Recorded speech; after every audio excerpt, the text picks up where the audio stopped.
You're not being ignored. I want to say that clearly before your mind fills the silence with blame. Unanswered prayers have a way of making people turn inward and start questioning everything. Did I do something wrong? Did I not pray enough? Did God lose interest? Those questions don't come from rebellion. They come from disappointment mixed with faith. And that combination can feel confusing and heavy. Most people never admit this fear out loud, but it sits quietly in the background. The fear that God is distant or disappointed, or simply indifferent to this one specific thing you keep bringing to Him. You still believe in God, you still pray, but each unanswered moment adds weight, and over time, that weight starts to feel personal. Silence begins to feel like a message, even when no words are spoken. Here's the truth that often gets missed. If God were ignoring you, you wouldn't feel this tension. Indifference produces distance. What you're experiencing is engagement without explanation.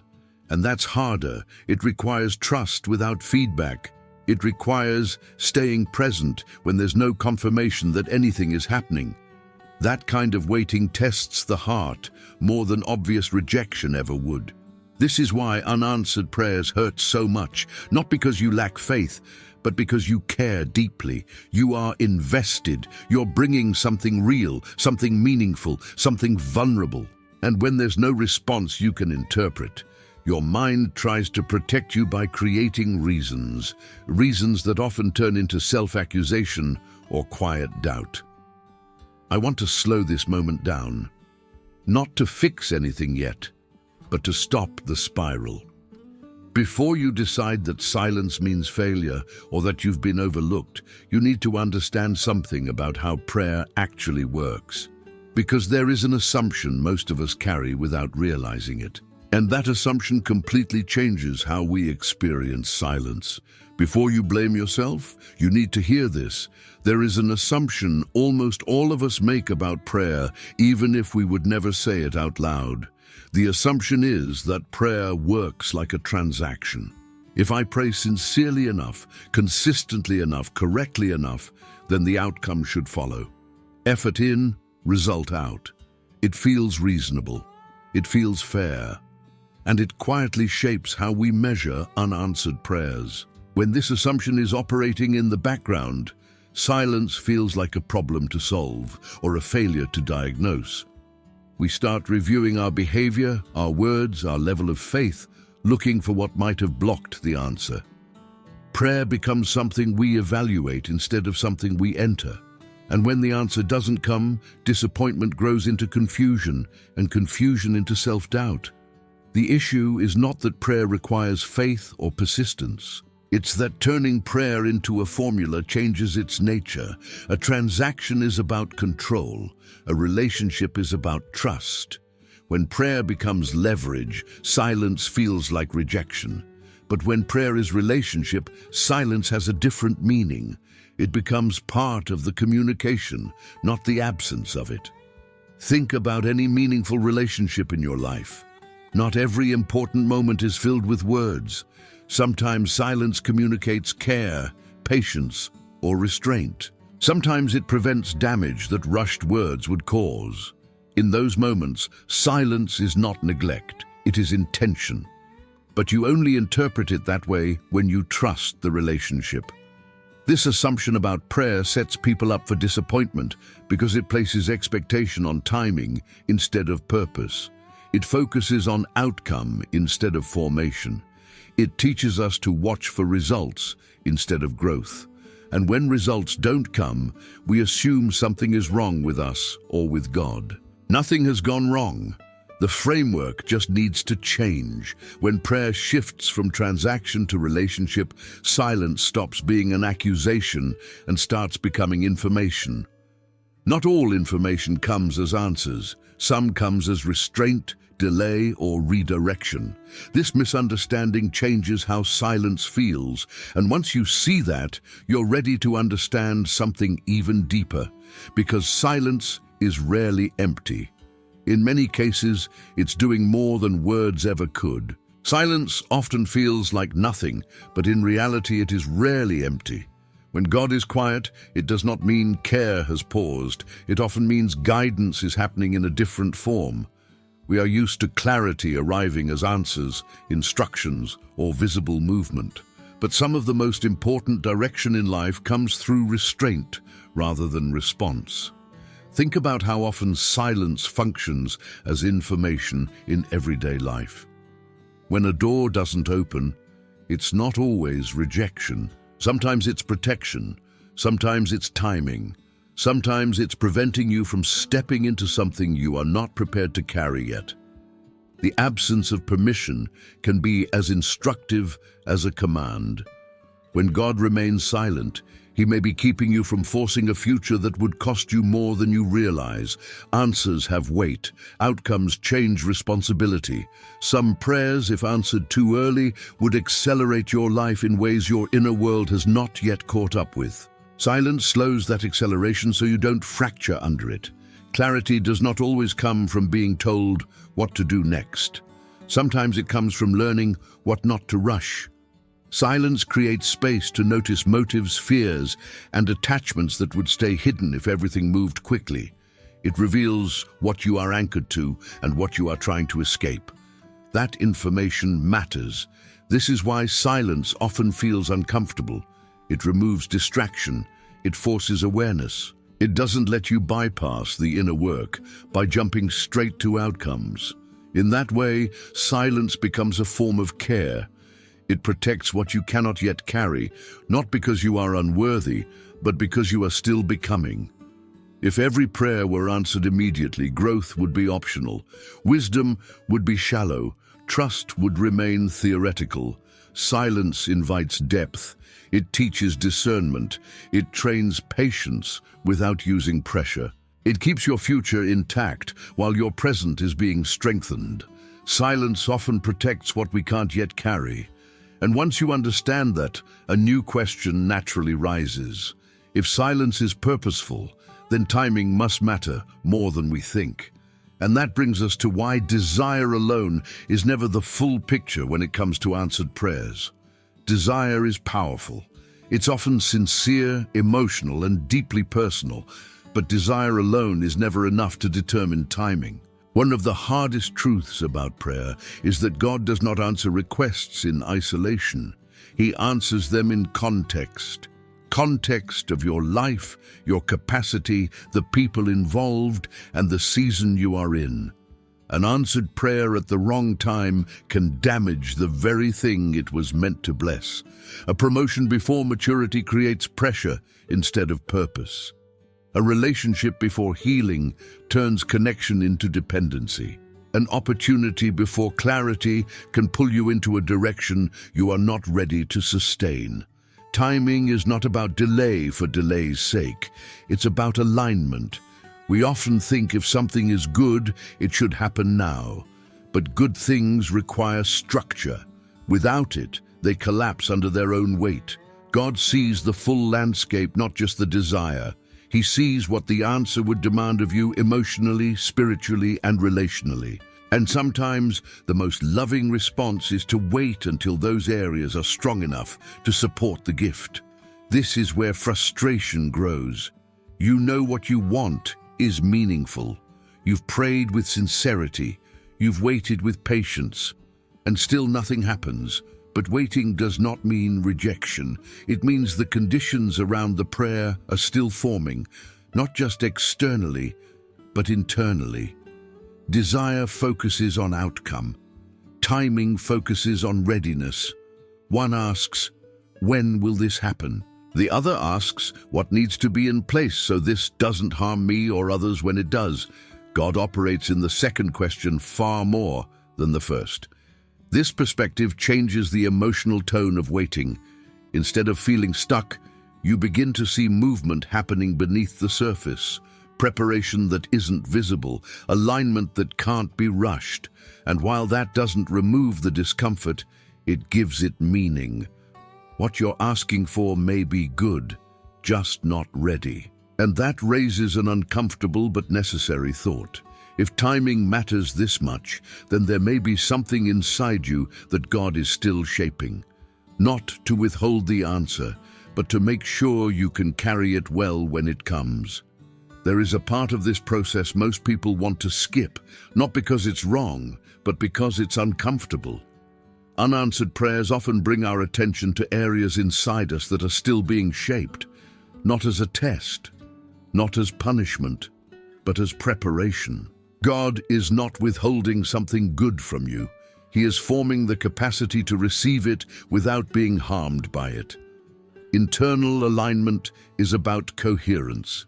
It's when your desires, your character, and your direction are able to move together without tearing you apart. Many prayers are sincere, but the inner life is still fragmented. Fear pulling one way, hope pulling another. Old wounds quietly influencing new requests. Silence gives space for those parts to surface and settle. This is where growth happens quietly. You begin to notice patterns you didn't see before, why certain outcomes matter so much, what you're afraid will happen if the prayer isn't answered, what you're trying to prove, escape, or secure. None of this is to shame you. It's to bring clarity. A prayer answered without this awareness might give relief, but it would not give peace. God often changes the person before changing the situation because the situation will eventually demand something of the person. Responsibility, boundaries, wisdom, stability. Without alignment, even blessings can become burdens. That's not a failure of the gift. It's a mismatch between timing and readiness. This internal work is subtle, and that's why it's easy to miss. There are no announcements, no dramatic moments, just a slow strengthening of discernment, a quieter confidence, a deeper honesty with yourself and with God. Over time, you begin to pray differently, not because your desire disappeared, but because your perspective matured. When this alignment is happening, it can feel like nothing is changing, when in fact, everything is. Your inner world is becoming more stable, more grounded, more capable of holding what you've been asking for. And that kind of change doesn't rush, it settles. God often changes the person before changing the situation. And once you understand that, one more question becomes unavoidable. How do you tell the difference between a prayer that is still forming and one that is not meant to be answered at all? One of the most painful mistakes people make in prayer is assuming that silence means no. Delay and denial feel similar at first, but they are not the same thing. Denial closes a door. Delay keeps it open while something else is still unfolding. The challenge is that delay requires discernment, and discernment takes time. When a prayer is denied, clarity eventually replaces longing. Even if it hurts, there's a sense of finality that allows the heart to grieve and move forward. Delay is different. Delay keeps drawing you back. The desire doesn't disappear. The prayer doesn't feel finished. There is still movement inside you, even when nothing changes outside. That ongoing pull is often a sign that the story is still being written. Discernment develops slowly because it depends on maturity, not urgency. In the early stages, everything feels personal and intense. Over time, perspective grows. You begin to notice whether a prayer is shaping you toward peace or keeping you stuck in obsession, whether it draws you closer to trust or fuels anxiety. These signals matter more than timing alone. Many people give up too early because they confuse emotional fatigue with divine denial. Being tired of waiting does not mean God has said no. It means you have reached the limits of your current strength. That is not a spiritual verdict. It is a human one, and it calls for renewal, not resignation. Not yet is not the same as no. Not yet means there is still care, still intention, still movement beneath the surface. It means something is being protected, aligned, or prepared. When you understand this, waiting becomes less about counting days and more about staying attentive to what is changing within you. This clarity does not eliminate disappointment, but it prevents despair. It keeps you from closing doors that were never meant to be shut. It allows patience to coexist with honesty, and it reminds you that unanswered does not mean unheard. As this understanding settles, the pressure to force an answer begins to loosen. What remains is the need for steadiness. Not explanations, not timelines, just enough trust to remain present. And that is where the next moment leads. Not to another reason, but to a prayer that anchors you while the answer is still forming. Take a moment to slow your breathing before this, not to prepare an answer, but to create space. God, I come to you without explanations today. I don't come to convince you of anything or to repeat words I've already said many times. I come with what is real in me right now. The waiting, the uncertainty, the quiet frustration of not understanding why the answer hasn't come yet. Teach me how to trust you here, in this unfinished place, not when everything makes sense, but while it doesn't. Help me release the pressure to figure out what you are doing and instead rest in who you are. I admit that part of me wants clarity more than trust and relief more than growth. I bring that honestly, without hiding. If silence is shaping something in me, help me not resist it. If you are protecting me through delay, help me not rush ahead of your care. Give me patience that does not harden into bitterness and hope that does not turn into demand. Let my heart stay open without becoming anxious. Quiet the voice in me that says I've been forgotten. Quiet the urge to measure my faith by outcomes. Remind me that my prayers matter even when the answer is still forming. Remind me that relationship does not disappear in silence. Give me steadiness instead of certainty. Give me peace that does not depend on timing. Give me the strength to remain present, to keep trusting, to keep bringing my real self to you without fear of doing it wrong. I place what I cannot control back into your hands, the timing, the outcome, the unanswered questions. I choose to believe that you are working with wisdom, not distance, and with care, not indifference. Help me wait without losing myself. Help me trust without forcing resolution. And help me rest in the truth that even here, even now, I am heard. You don't need to rush away from this moment. Let it settle. If something in you feels calmer, more grounded, or simply less tense, that matters. This was never about getting quick answers. It was about staying connected when silence made you question everything.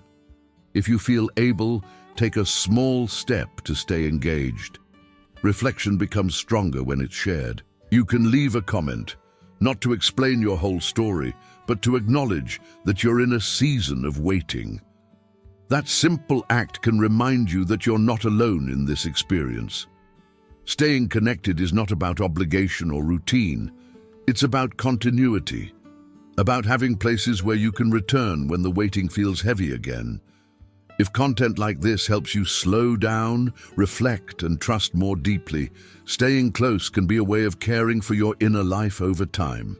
As you move forward, remember this: silence does not erase relationship, waiting does not cancel prayer, and delay does not mean indifference. Your prayers are not being ignored. They are being held within a process that is still unfolding. You may not see the answer yet, but that does not mean nothing is happening. Growth, alignment, and preparation often happen quietly. And when the moment is right, what emerges will carry more stability than anything rushed ever could. Your prayers matter, even when the answer is still forming.